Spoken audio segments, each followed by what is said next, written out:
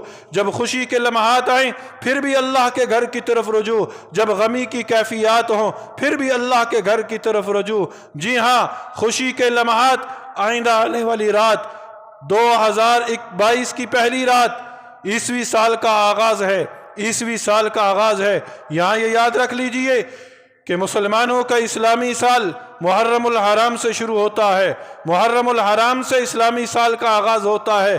یہ عیسوی سال، ہماری دنیا کے قوانین جو ہیں وہ عیسوی سال کے اعتبار سے بتلائے جاتے ہیں۔ چلے مان لیا عیسوی سال کا آغاز ہو رہا ہے، لیکن جو آغاز ہم لوگ کرتے ہیں، جس طرح ہم کرتے ہیں، کیا یہ اسلام کی تبلیغ اس طرح ہے؟ نئے سال کا آغاز ہو رہا ہے، گزشتہ سال کا محاسبہ کرو۔ 2021 گزر گیا، اللہ نے یہ بن مانگے عطا فرمایا تھا۔ اللہ رب العزت نے تمہاری زندگی کے اندر یہ وقت تمہیں دیا تھا، اس وقت کا رب نے تم سے حساب لینا ہے۔ سوچو، محاسبہ کرو کہ یہ سال میری زندگی کا کم ہو گیا، اس سال کے اندر میں نے کیا کمایا اور کیا پایا اور کیا کھویا، میں کتنا نقصان ہوا۔ پورے سال کا موازنہ کرو۔ اگر گھاٹے میں جا رہے ہیں تو آئندہ آنے والے سال کے اندر اللہ سے مانگو کہ اے اللہ جو غلطیاں پچھلے سال ہم نے کی ہیں، اللہ ہم تجھ سے وعدہ کرتے ہیں کہ آئندہ آنے والے سال کے اندر ہم ان غلطیوں کو نہیں دہرائیں گے، اللہ تو ہمارے اعمال کو قبول فرما لینا۔ اس طرح جب ہم ایک سال کا آغاز، اختتام اور دوسرے سال کا آغاز کریں گے تو انشاءاللہ زندگی میں برکت آئے گی، وقت میں برکت آئے گی۔ آج وقت کے اندر بے برکتی کیوں ہے؟ کہ ہمارا ایمان سدا بہار نہیں ہے۔ آج وقت کے اندر، زندگی کے اندر بے برکتی کیوں ہے؟ آج گھروں کے اندر بے برکتی کیوں ہے؟ اس کی بنیادی وجہ یہی ہے کہ آج ہم نے ایمان کو صرف مسجد تک محدود رکھا۔ ہم نے کہا ایمان صرف رمضان میں نظر آنا چاہیے، ہم نے کہا بس کوئی خاص موقع آئے تو اس وقت ہمارے ایمان کے جو ہے نا جوش نظر آنا چاہیے۔ بھائی بازار کے اندر بھی، دکان کے اوپر تو بیٹھے وہاں بھی تیرے ایمان کا جوش نظر آنا چاہیے۔ تیری شادی بیاہ کی تقریبات ہیں وہاں بھی ایمان کا جوش نظر آنا چاہیے۔ بالکل اسی طرح نئے سال کا آغاز ہو رہا ہے، وہاں پر بھی ایمان کا جوش نظر آنا چاہیے۔ تو کیوں غیر مسلموں کی تشبیہ کرتا ہے؟ تو کیوں ان کی تشبیہ کرتا ہے کہ جن کے کلمات کو رب تعالی نے کلمہ خبیثہ کہا ہے؟ کیوں ان کے کلمات، کیوں ان کی تو اتباع کرتا ہے؟ اور اگر اغیار کی اتباع کرتے کرتے تو زندگی گزارنا چاہتا ہے نا تو سن، جو قوم کسی کی مشابہت اختیار کرے گی، کل قیامت کے دن رب تعالیٰ اس کا حشر اسی قوم کے ساتھ کریں گے۔ اگر یہ چاہتے ہو کہ تمہارا حشر یہود و حنود کے ساتھ ہو، ان لوگوں کے ساتھ ہو، تو پھر جو جی چاہے کرو۔ اور اگر یہ چاہتے ہو کہ تمہارا حشر نبی کریم صلی اللہ علیہ وسلم کے مخلصین ساتھیوں کے ساتھ ہو اور اللہ کے مخلصین بندوں کے ساتھ ہو، تو پھر آئندہ آنے والے ہر لمحے کے اندر اس طرح زندگی گزارنے کی کوشش کرو جس طرح آقا دو جہاں نبی کریم صلی اللہ علیہ وسلم نے بتلائی ہے۔ وَيَضْرِبُ اللَّهُ الْأَمْثَالَ لِلنَّاسِ لَعَلَّهُمْ يَتَذَكَّرُونَ۔ یہ مثالیں قرآن ویسے ہی بیان نہیں کرتا، اللہ ویسے ہی مثالیں بیان نہیں کرتا۔ اللہ کو مثال بیان کرنے کی ضرورت کیا؟ اے حضرت انسان، تیرے ہی فائدے کے لیے اللہ مثال کو بیان کر رہا ہے، اس لیے کہ اللہ 70 ماؤں سے زیادہ پیار کرتا ہے، اللہ کی ذات غفور الرحیم ہے۔ اللہ ویسے ہی بیان کر دے، اس سے کوئی پوچھنے والا ہے؟ اللہ مثال کیوں دے رہا ہے؟ مجھے اور تجھے سمجھانے کے لیے۔ کیوں؟ کہ ہم بھٹکے ہوئے ہیں نا، بھولے ہوئے ہیں نا، ہم ظالم بھی ہیں، ہم جاہل بھی ہیں، ہم ہلو بھی ہیں، ہم جلد باز بھی ہیں۔ اللہ کہتا ہے بندے مجھے تجھ سے بڑا پیار ہے، میں تجھے سمجھانے کے لیے یہ مثال دے رہا ہوں، اور یہ لوگوں کو سمجھانے کے لیے میں اس لیے مثالیں بیان کرتا ہوں کہ شاید یہ لوگ نصیحت پکڑ جائیں۔ جو ان مثالوں کو دیکھ کر بھی عبرت نہ پکڑے وہ پھر کن مثالوں کو دیکھ کر عبرت پکڑے گا؟